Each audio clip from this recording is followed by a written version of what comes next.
Let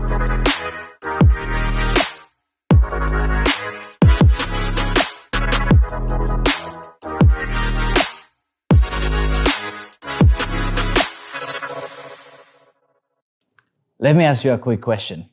Have you ever held back from doing something because you were worried about what others might think? Maybe you were at a wedding and at the background you hear this song, "You can dance, you," and your body's just ready to go for it, but no one at your table is doing anything. So then you just stay. Or maybe you're out with your mates and you hear, your favorite song. But again, no one is doing anything, no one is moving, so you just stayed there. This happened to me when I was 15 years old. Not at a wedding, or not when I was out. I was at a conference, at a Christian conference actually, with a group of mates. And in the group, there was a girl I really, really fancied. And at that age, some teenagers are like, "Oh no, worship, no." Maybe that's in Mexico. I don't know how it's like this, but in Mexico, you are too cool to worship when you're a teenager. And I remember really wanted to dance during the worship set. This conference, one of my favorite Christian bands were playing. So the worship sets were amazing. Like everyone was dancing, everyone was jumping. It was very sweaty, as you might imagine. It was a packed conference. But during the worship times, this girl that I really, really fancy, she was just like seeing people, observing people. And then in that moment, I started doing the same. Instead of participating at worship, I became a spectator. I didn't do anything.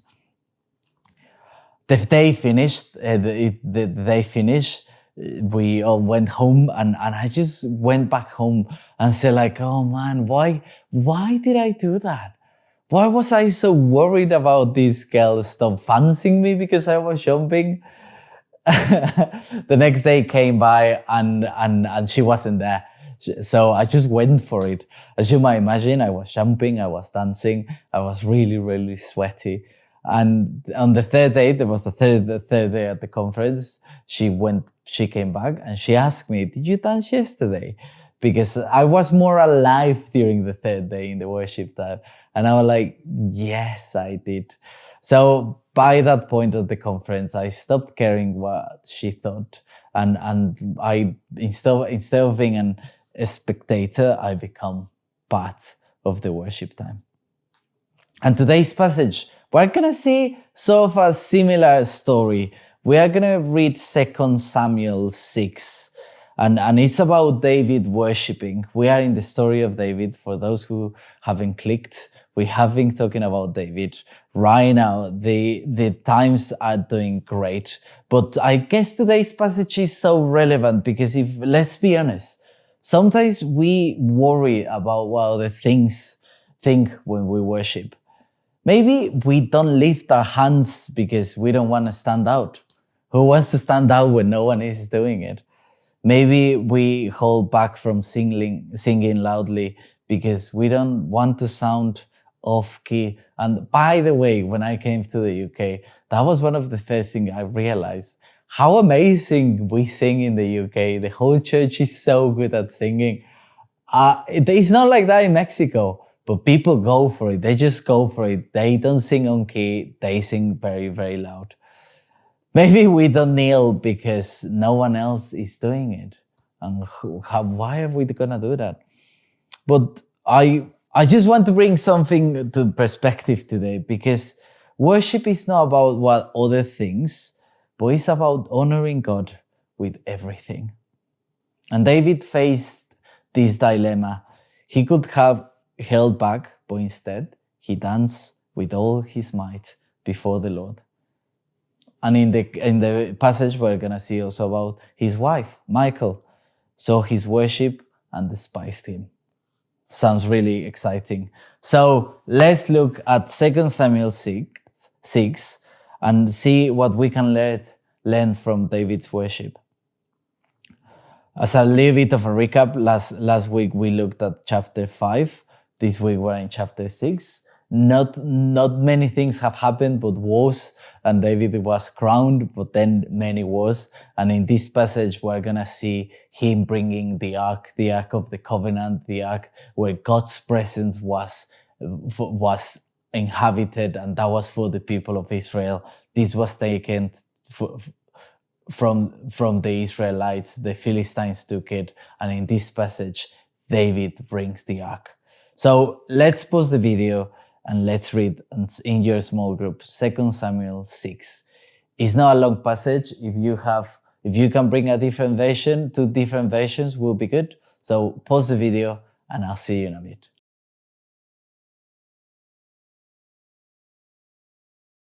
Although it's a short passage, it is so full of things. So David gathers 30,000 men to bring the Ark of the Covenant from Baal, Judah, to Jerusalem.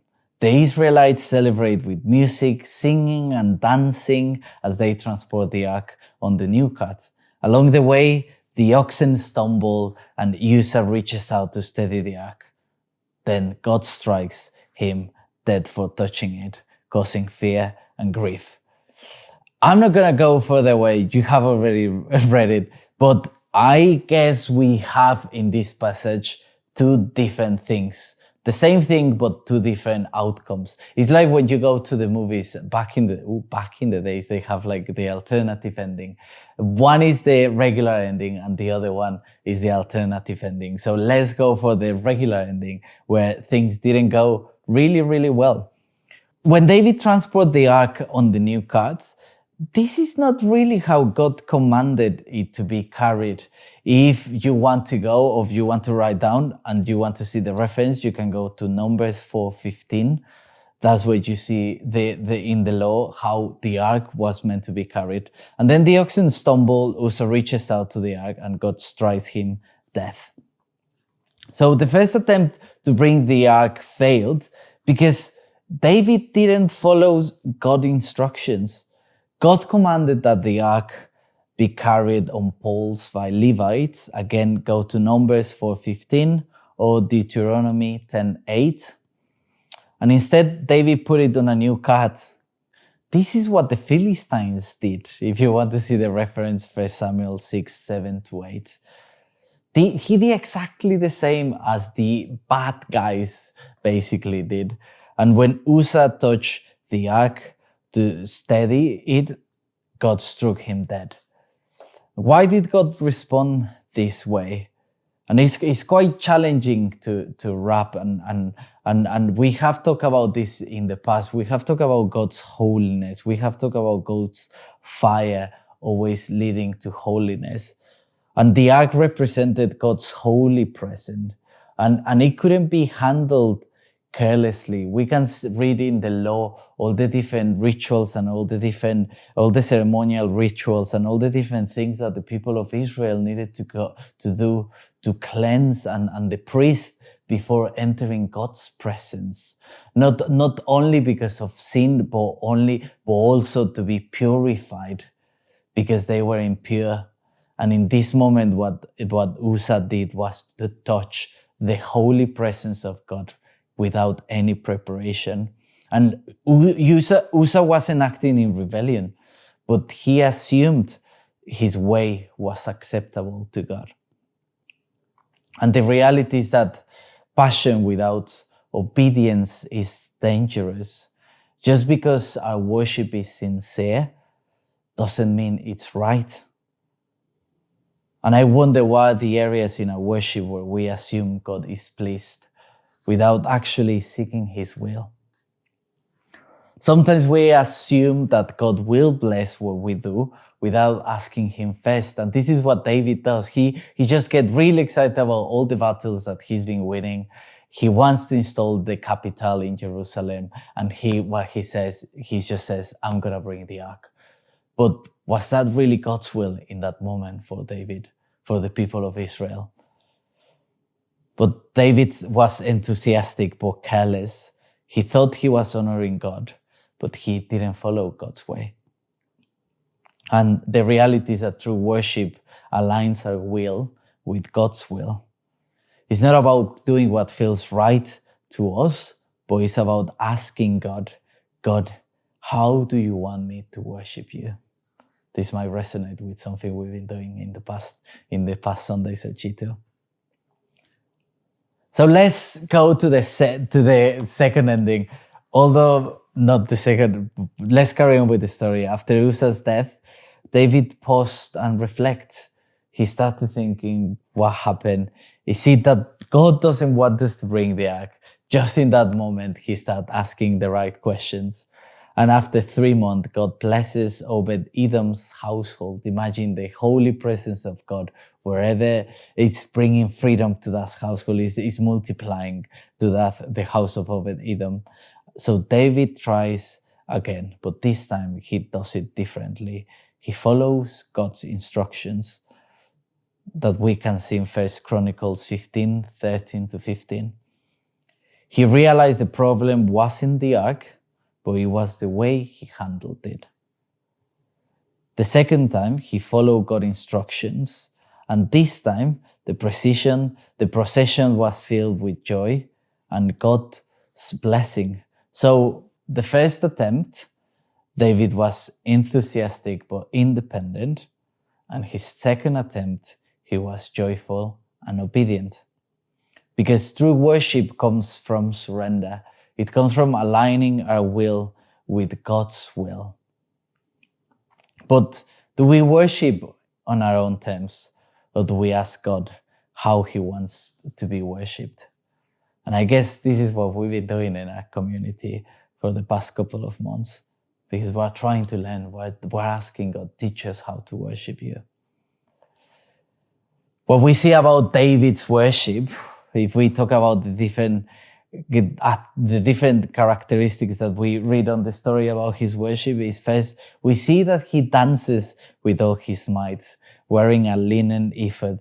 The Hebrew words for worship that we see in this passage are halal, which means to praise with abandon. And halal is also the first part of hallelujah, which means let us praise Yahweh, which then you can combine them. And what you're talking about is every time we shout hallelujah, we're just singing with all of our might. We're trying to invite the people next to us, not for them, but we're inviting them. The other Hebrew word we read is samar, which is to bring and play instruments. So worship is joyful, is expressive, and also worship is obedient. Worship with abandon requires obedience and surrender. Sometimes obedience means worshiping even when it's hard. Not when you don't want to, but even when it's hard. Jesus is the ultimate example of obedient worship. In Philippians 2:8, we read, he humbled himself by becoming obedient to death, even death on a cross. So Jesus surrendered completely to the Father's will. Worship is not just about singing, but it's also about surrender. And I wonder if we're willing to obey in worship, even when it feels uncomfortable, or even when it's costly. Because worshiping with abandon is also countercultural. David didn't care what others thought, but he worshipped for God and not for people. And Michal, David's wife, despised his dancing, but David was unashamed. The Hebrew word that we see that aligns to this is shaka, which is to bow in surrender. True worship is about surrendering our pride and obeying God's way. Hello. Before we jump into the video, I just realized I mispronounced one of the names and I finished recording and everything. So every time you hear Michael's, the real name is Michal. Okay? Bye. So talking about the passage and the two different characters that we see, the contrast between Michal and David. Michal was a spectator, and David was a worshipper. And even David's reaction when Michal said, what are you doing? Says, I will become even more undignified than this, as we read in 2 Samuel 6:22. So I guess we can ask ourselves, do we hold back in worship because we worry about other things? Have we ever assumed our way of worship is right without asking God? And are we willing to worship fully even when it's difficult and it's countercultural? Because worship is about reverence, worship is about expression, and worship is also about obedience. And I guess we have an invitation today. We have an invitation. Are we gonna worship like David, or are we gonna watch like Michael every time we worship? Every time we worship, are you gonna worship like David, or are you gonna watch like Michael? So I invite you to worship wholeheartedly, obediently, and unashamedly. This is a good time to pause the video and reflect on what we've seen. Go through the passage again, 2 Samuel 6, and we have been doing the Tommy tool, so I'm just gonna go through it very quick. I know you already know it, but the first question that you can answer in your small group is, what did it mean to them? The second question is, what does it mean to us? The third question is, what is God saying to me? And the last question is, what is my response to this? And as you answer that, I also invite you to read in your small group Psalm 150. And I just want to open the imagination for worship God in your small group, the way you guys want to do it. If you want to sing a song, if you want to keep reading a psalm, if you want to keep meditating in the Lord, I just invite you. But next time we worship together on Sunday, remember, worship is about reverence, worship is about expression, worship is about obedience.